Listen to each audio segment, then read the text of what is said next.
Hai hai hai, jumpa lagi bersama Cikgu Nurul dalam pecutan akhir Matematik Tambahan SPM 2022 berdasarkan modul topikal soalan percubaan SPM 2022, topik tingkatan 4, fungsi kuadratik.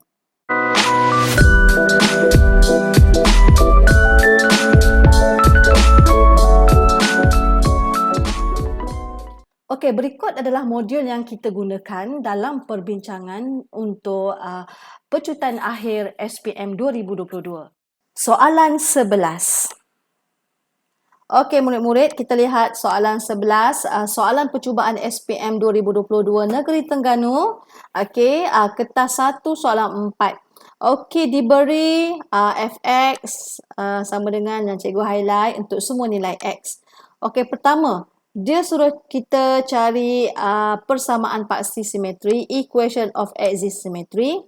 Dan dia suruh kita cari range of fx, julat untuk fx untuk semua nilai x. Okey, jadi macam mana ni? Macam mana nak cari ni? Okey, jadi yang pertama, kita kat sini 3 markah kan? Okey, kita boleh guna rumus. Kalau kamu lihat macam mana, apakah rumus persamaan paksi simetri?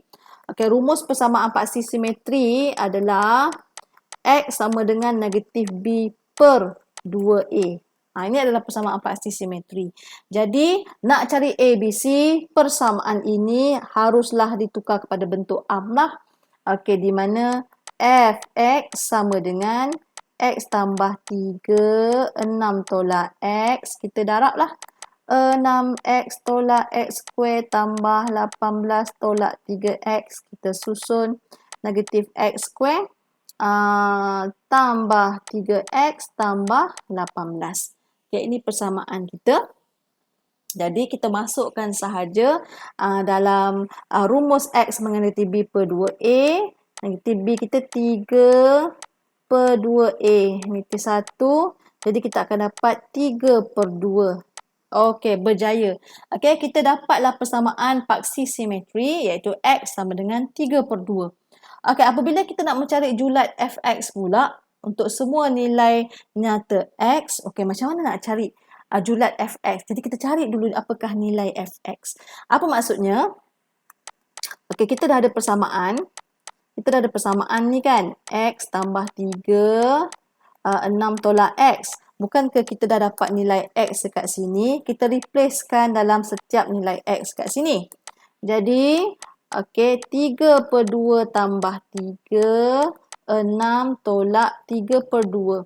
Jadi, kamu dapat dekat sini adalah 81 per 4. Okey, 81 per 4. Tak nampak 4, cikgu.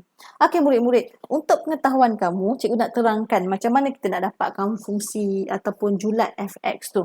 Okey, untuk pengetahuan kamu, daripada sini kita boleh tukarkan persamaan ini kepada bentuk vertex tau.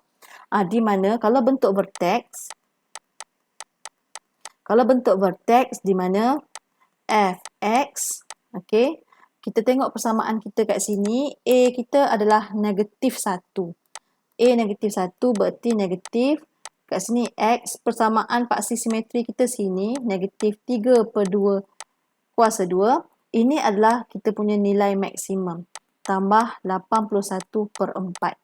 Okey, tambah 81 per 4. Okey, graf kita ni sebenarnya, graf kita ni bentuk masam. Okey, bentuk masam. Okey, bentuk masam ataupun bentuk maksimum. Jadi, bentuk maksimum, saya buat je maksimum macam ni.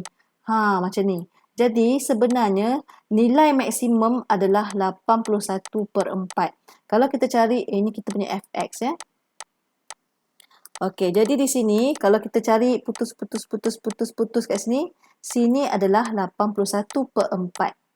Okey, jadi untuk mencari julat untuk fx, range untuk fx, okey, fx adalah, okey, range untuk fx adalah daripada 81 per 4 sehinggalah ke bawah, ke graf tu. Kita tak tahu sampai mana. Sampai ke bawah, kat mana graf tu tamat. Okey, habis. Jadi, untuk lebih mudah, kita dapatlah julat untuk fx adalah dia ke bawah lebih kecil ataupun sama.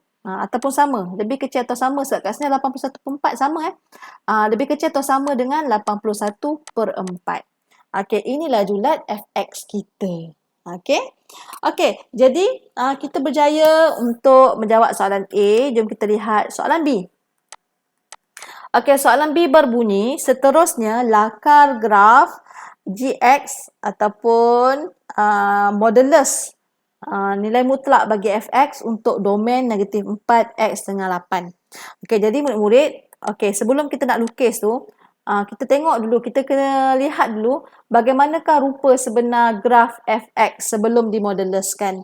Okey, jadi kita selesaikan dulu kat sini. Fx sama dengan x tambah 3, 6 tolak x. Okey, untuk pengetahuan kamu, ini adalah daripada x tambah 3, 6 tolak x ni kita boleh dapat dia punya punca tau. Dia punya punca. Okay, yang pertama, x tambah 3 sama dengan 0, jadi x sama dengan negatif 3. Yang kedua, 6 tolak x sama dengan 0, negatif x sama dengan negatif 6, jadi x sama dengan 6. Jadi ini adalah persilangan pada paksi x pada negatif 3 dan 6. Okey, ini adalah bentuk yang pertama tadi kan. Okey, kita tengok yang tadi yang cikgu pernah tunjuk. Okey, kan cikgu ada tukar kepada bentuk vertex. Ini adalah bentuk vertex. Ini adalah bentuk vertex. Yang ini cikgu dah kembangkan kan. Okey, ini yang cikgu dah kembangkan. Jom kita lihat. Okey. Okey, jom kita lihat macam mana kita nak buat anggaran graf asal. Graf asal. Jadi cikgu tulis balik kat sini bentuk vertex. Bentuk vertex ni tadi adalah negatif x tolak 3 per 2 kuasa 2 tambah 81 per 4. Okey, sebenarnya graf kita ni adalah bentuk maksimum. Okey, yang asal. Bentuk maksimum di mana dia akan bentuk begini. Okey, ini dia bersilang pada paksi x. Macam ini. Dekat sini adalah negatif 3. Dekat sini adalah 6. Ini adalah titik maksimum kita iaitu 3 per 2 dengan 81 per 4. Macam tu. Ini adalah kita punya graf paksi fx kita. Jadi apabila graf ini dimoduluskan, jadi dia akan, yang mana berada di kawasan negatif, ini semua kawasan negatif tau. Mana ni kawasan negatif, kurang daripada yang bawah x ni akan naik ke atas lah. Akan naik ke atas macam ni. Dia akan naik ke atas macam ni. Ini akan naik atas macam ni. Okey. Jadi graf kita akan bentuk macam tu. Tapi disebabkan domain ni negatif 4 dengan 8. Jadi kita kena tahulah berapakah nilai fx kita bila sini negatif 4. Kita nak cari berapa nilai fx kita dan berapakah nilai fx kita bila x kita 8. Macam tu. Jadi kita cari dulu. Okay, kita cari dulu satu persatu. Okay.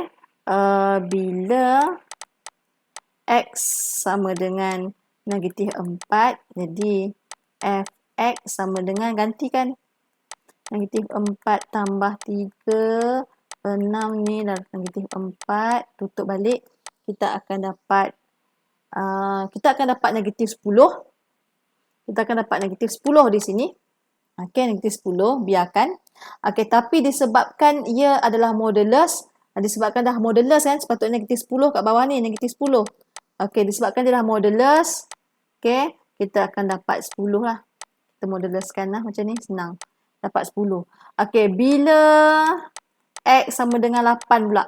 Bila x sama dengan 8, fx tu ataupun gx lah, nak senang gx. Okey, gx sama dengan 8 tambah 3 darab 6 tolak 8, tutup balik, kita akan dapat negatif 22. Disebabkan modulus, kita akan dapat 22. Okey, bererti di sini bila kita nak lukis balik, nak lakar balik graf, zas. Okey, dia akan bentuk macam ni. Zas. Naik ke atas. Okey, naik ke atas sikit. Jadi dekat sini adalah fx. Sini adalah x. Sini adalah negatif 3. Sini adalah 6. Jadi sini adalah K bila negatif 4, kita akan dapat 10. Dekat sini pula bila 8 kita akan dapat 22. Jadi kita berjaya melakarkan graf. Yeay! Okey murid-murid, sekian. Terima kasih. Terima kasih kerana menonton. Bye-bye.